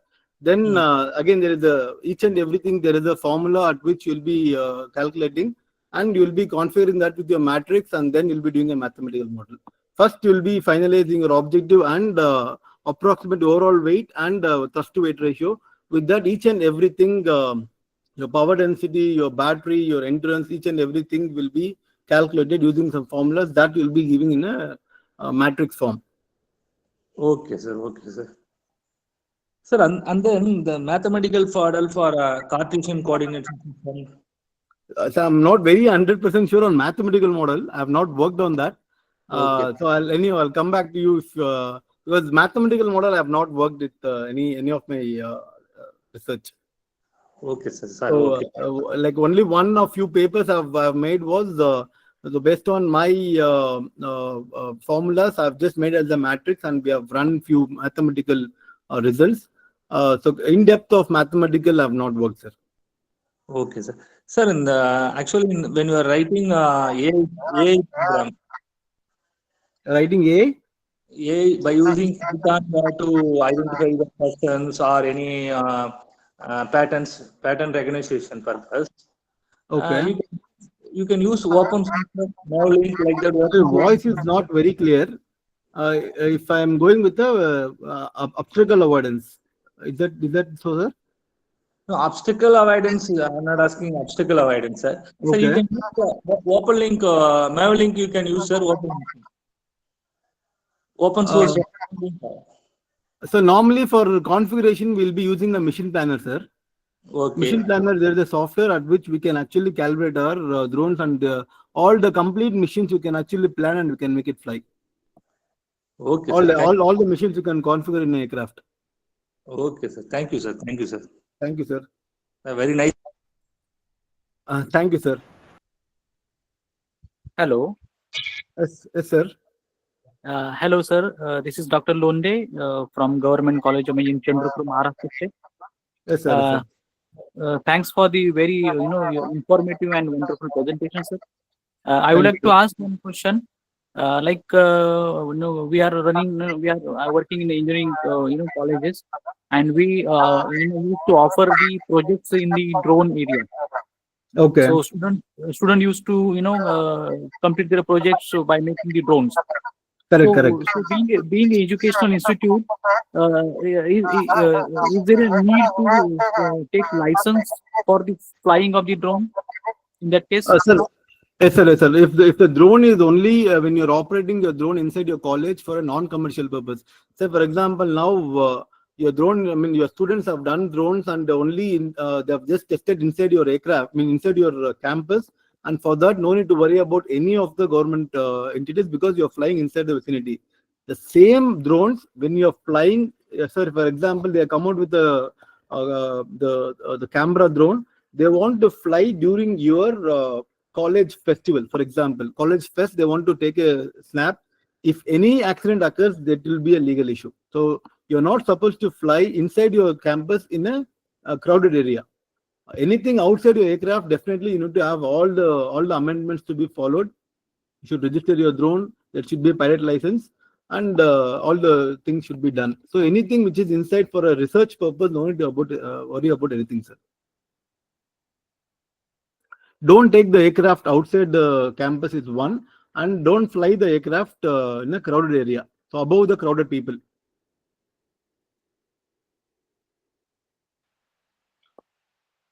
Sir, there are a few questions in the chat box.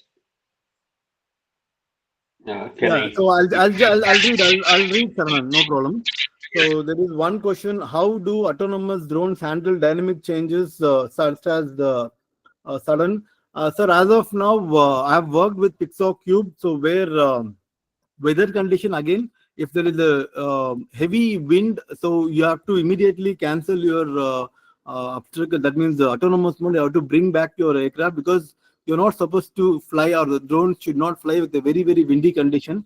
And if there is any sudden or moving obstacles, it all up to the how algorithms think. So now, say for example, now I'm flying. There is a group of birds have come near the aircraft.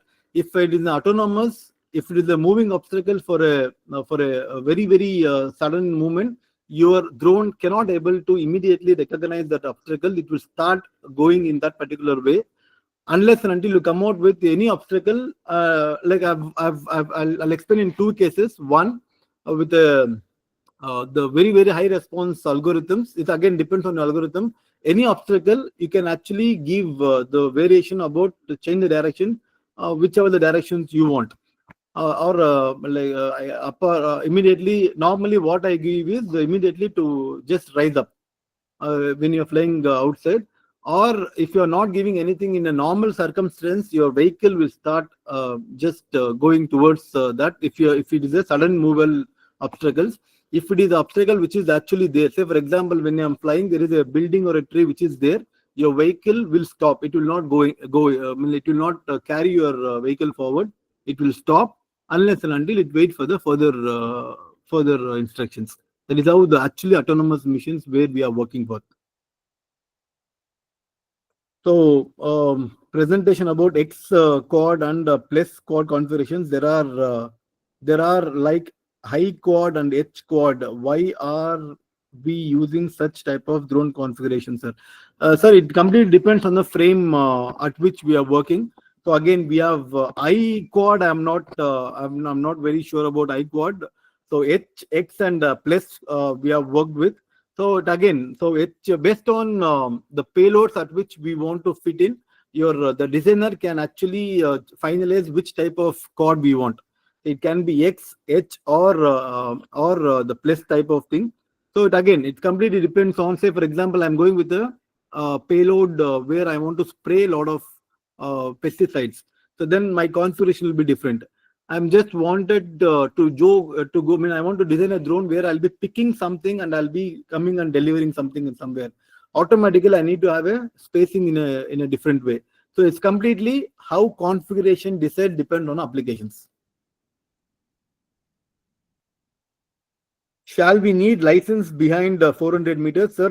As of India, we are not supposed to fly above 400 in any part of the world, because one of my experience again, 400 meters when we are flying in Kumarguru College, where we are actually outer yellow stage, where what is the reason is once we are flying that in the radar of the pilot, actually there will be some moving object where they can actually scan. That's the meaning. So anything above that, if you want to fly, they can actually get that means our drone can get recognized with the radar of the aeroplane, which is not safe. So because of that, above 400, whether you get a license or registered, you're not supposed to fly legally in India above 400 meters, irrespective of the wherever you're flying. So normally still people fly in a yellow zone where there is no the airport nearby. People will try flying there, but any aeroplane which is coming near to that vicinity can actually understand that there is some which is object which is flying. And as we all know that if there is any object which is the foreign object there, they'll get panic suddenly, because they don't know whether that object is coming to hit you or if it is just a drone. It's not safe for a normal commercial. As of the law, which is that means ICAO, that is International Civil Aviation Organization, any vehicle which is for drones, you're not supposed to fly more than 400 meters as per Indian scenario.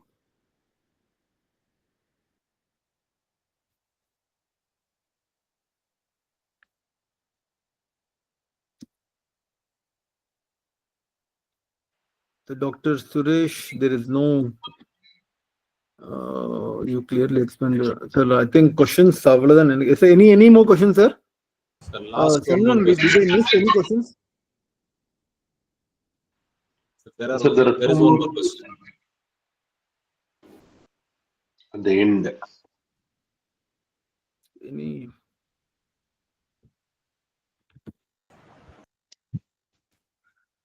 So if any questions, if you have, you can actually connect me to LinkedIn and you can contact me.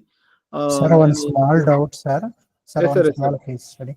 Sir, let us say I want to chase some bus which is like traveling at the speeds than 120, 130 using drones. So you want to chase, sir? Kindly. Chase or follow some vehicle. Okay. So are there any drones that are built in that way, sir? More than 150 or so? Swarm drones, 150 kilometers. Yeah, whether it is swarm or single drone, that's fine.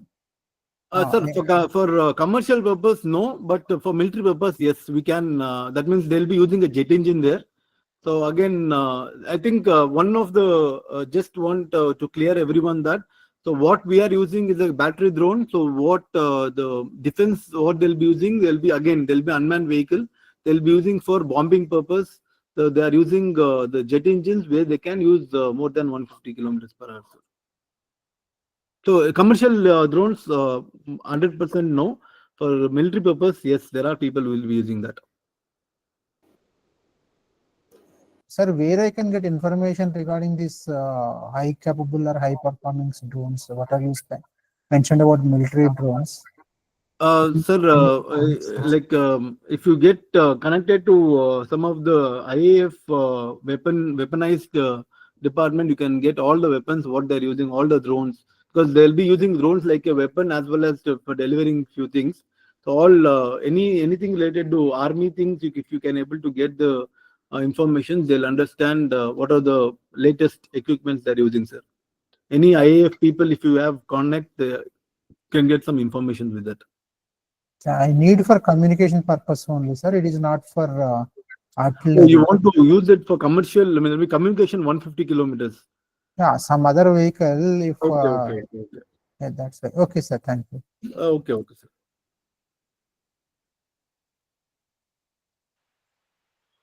Sir, there is one question in the chat box by Mr. Kandasamy, I believe. I think, is there any shape-changing drone? Is the question. So using the smart Shape-changing. materials. Yes, I think that is the question. Shape-changing drone using smart materials. It is available for a toys, but not for any commercial applications. For the toys, they have just used some arm. They have just based on, they can change the color and quite shape, but definitely no for commercial any application drones. So again, they'll be using some smart materials for that. Okay, sir. That's all with the question. Participants, I have shared SAR's link in ID in our official group. So if you want to contact him for any research and any work related to drone technology, you can contact him. So like anything related to drones, kindly feel free to ask. So I'll be happy to be a part. So whichever the way, and if you have any team which is really working on any commercial applications or defense applications, if you have any doubts, you can actually give my contact details. Let them contact so that we can see what best we can do. And if any faculty really wanted to do good research on drones, you can just contact me. So we will see how best we can work together, and we can support drone technology, and we can give some of the data which really wants. And for your information, lot of industry wants good people, especially from industry and like the community, like education community, where one of the reason is it's very easy to procure any components from anywhere in the world because of the education field. So likewise, and also we'll get a lot of good softwares and good students where they can work for applications. So since I'm a consultant working for different applications in different companies, there are a good number of companies wanted education background people in their thing. If they really have interest to work, you can feel free to contact. We'll see how best we can do. So again, I think if you have any doubts, you can mail me, or you can connect me to LinkedIn. And I'll take this opportunity to thank Gopinath sir, the head of the department of HICET, and V Saravanan, Mr. V Saravanan, coordinated and is a well-known friend of mine. So for all the coordination and support for coordinating this event, and as Suresh from Barola Technology rightly pointed out, we got a very good crowd. Hope we all will work together for a good project in the future. Thank you very much for the application. Thank you, sir. Thank you, Simon. Thank you so much, sir. Thank you for your valuable time and input, sir. Okay. Thank you. Thank you, sir. Participants, I will be sharing sir's contact number, as he said, and with the permission of the resource person, if we get their presentation, we will be sharing the presentation.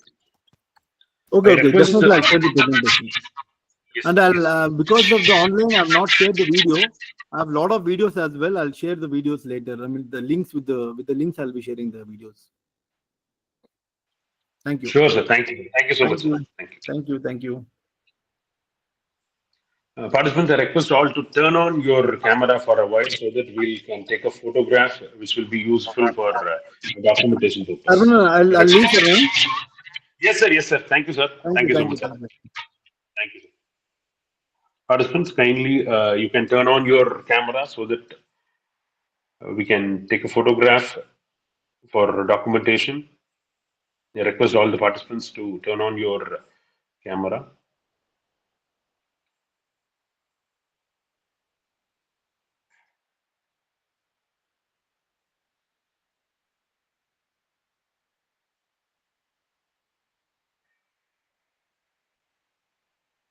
Yes. Thank you. Thank you all. Thank you all. Thank you for spending your valuable time today. And we'll be joining again tomorrow by again same time, 6 o'clock. And if you have any feedback, if you have any feedback about the session, you can contact me through WhatsApp personally. Thank you.